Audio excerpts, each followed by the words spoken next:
Martin! Hi, I'm Martin, and welcome. Thank you for being with me. You ever thought about how much you like books? I know I love books. How about listening to music? Or perhaps visiting a museum and seeing either artifacts or beautiful paintings? Isn't it amazing how, whether it be books or music, musical recordings, or a museum full of artwork, how we love to collect things? Collections are important because they remind us of the past. They present an idea and something new in life that is an expression of the past, because as soon as something is made or created and enters into life, it becomes the past.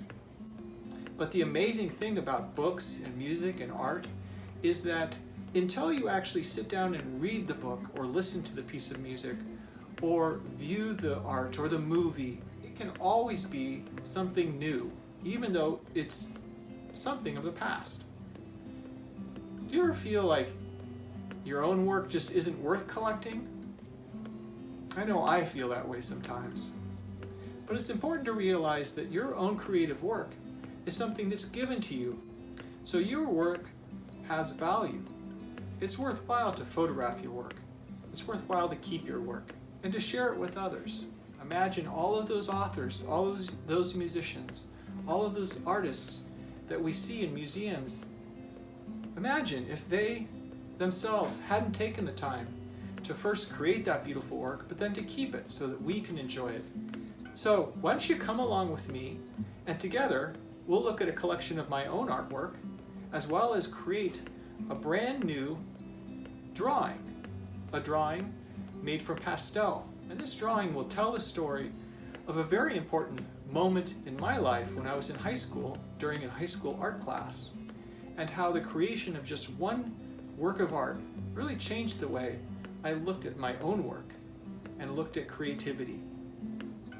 So, come on along, it'll be lots of fun. The expression "and you for me" I think helps summarize how I think about my artwork, how it's always been part of my life. And you for me. It implies a subject as well as an object of affection and love.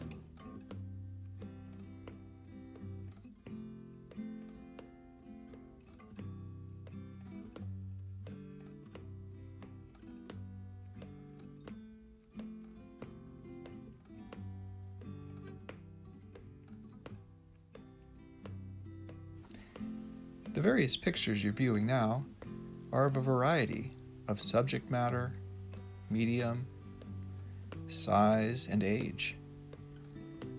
These paintings, sketches, and drawings have been made throughout my life.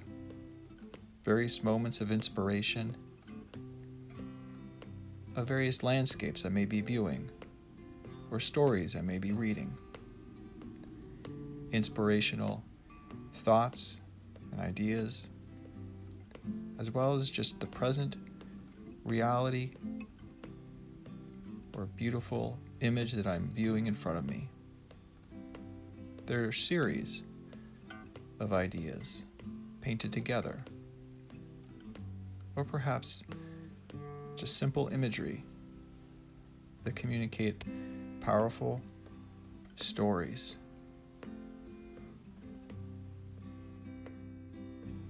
As I review the images of all this various artwork, and how all the work, in some way, communicates to me still, to this present day.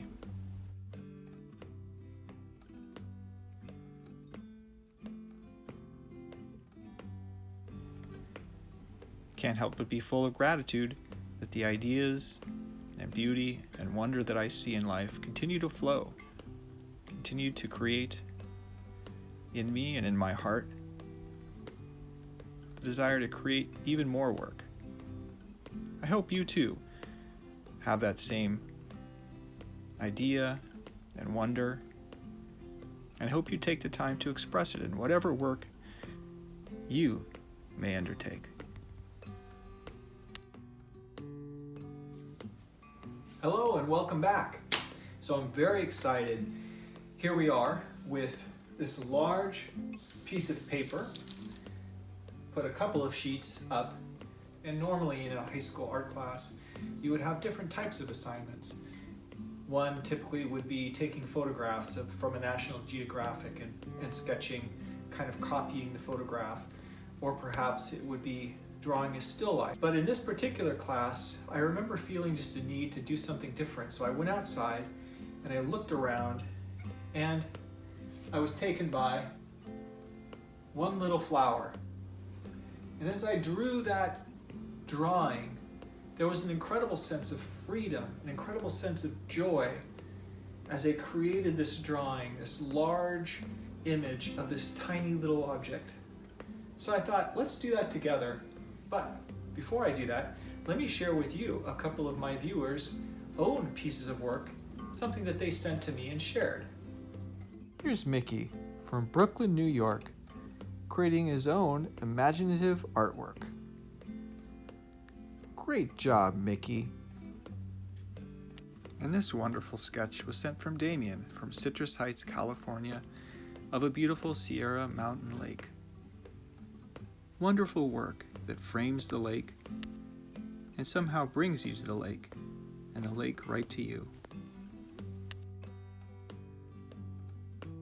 So let me share with you oil pastels.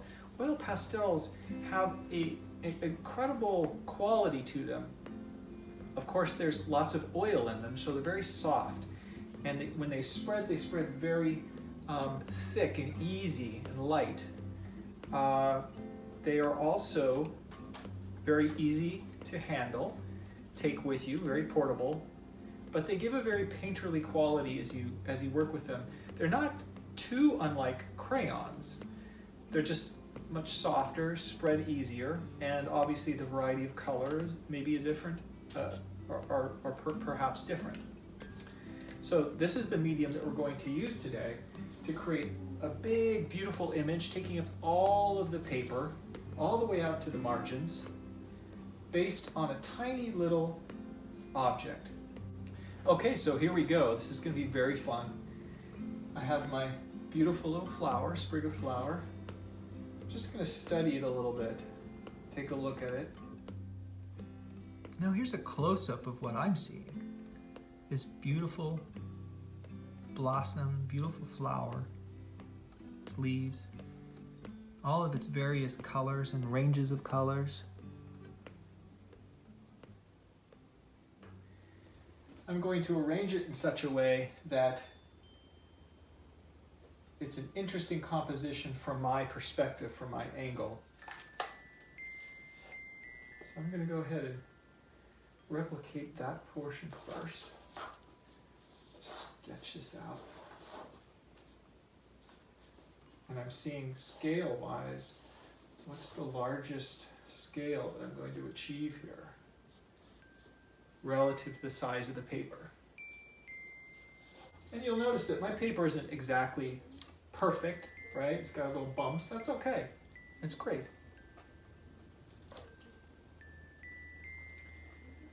So I'm using these to really give me an outline of what I'm looking at. Now I'm looking at this composition thinking, this is bleeding a lot down here. There's a lot of open space up here, and this is heavy to this right side of the page. Am I happy with that? Well, I would rather have it centered, so I think I may redo that a little bit. So I'm going to bring this, now I'm centering the work more closely to where I would like to see it on the page. So this is my subject now. I'm liking this a lot. I've chosen the lighter of the two colors to represent this because this particular object has very deep reds, deep oranges, and greens. These are lighter. That allows me to kind of lay it out as I have. Now I'm going to use the side of the pastel to give a little different effect. What I'm looking for as I look at this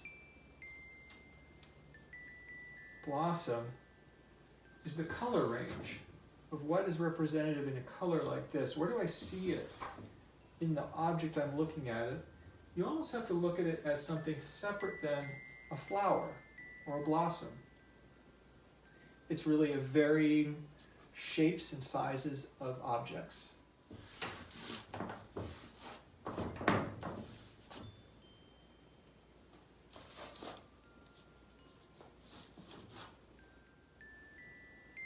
Times I have to correct myself to really see what I'm seeing. Allow myself to see what I'm actually seeing.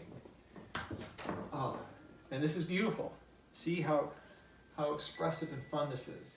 Now the thing about oil pastels is that hopefully you have a wide variety of color, because unlike paints, you can't really mix them, right? You can mix them on the sheet in a sense. This is a very quick exercise, quick, fun activity. So I'm going to bring the majority of this in to life here. Majority of this flower is made up of a color like this.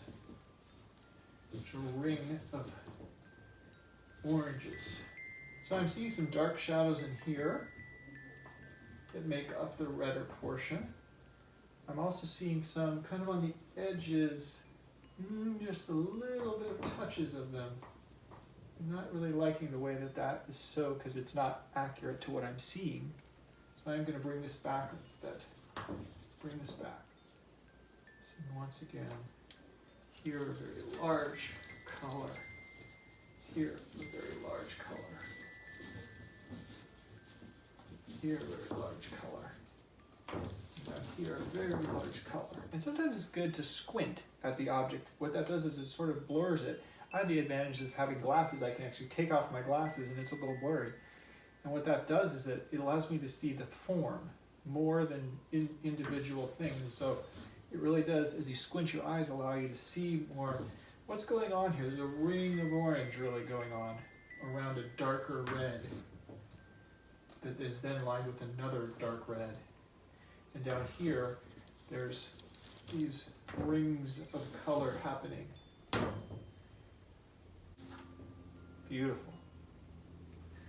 Okay, I'm going to focus on a little bit on the leaf a little bit. See what I'm seeing here. See a dark portion here. You can see it defined. So I'm kind of outlining each of these individual blossoms a little bit to give me a sense of what I'm looking at. Something like red right here. Come back to my deep reds. About here. Now this portion right in here is full of color in reality, in life. And it's a matter of understanding what I'm seeing. And then what I'm seeing, if I'm understanding correctly, is a couple of large blossoms that are coming in together here. I want to get back into this leaf a little bit here. You don't want any one color to dominate, per se. But you do want to be able to define what you're seeing.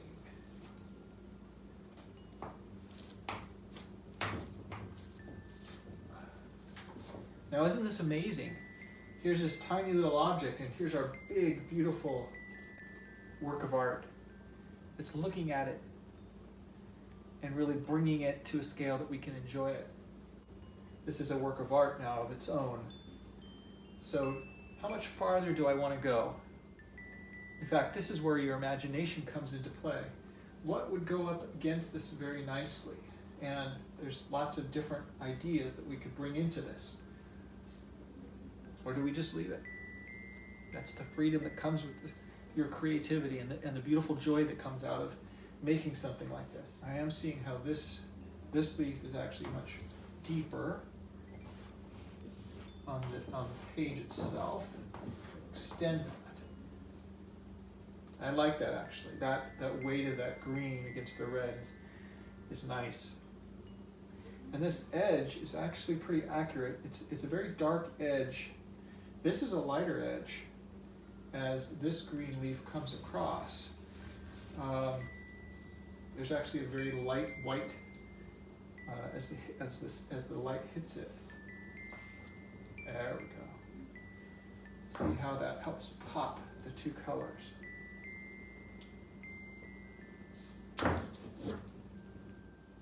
What I'm seeing here, I do not believe I want to touch any further. This ends up being the work for the day.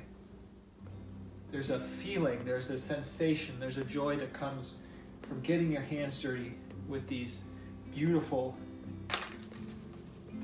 mess of color and bringing this into a work that's your own. And here's the finished work of art.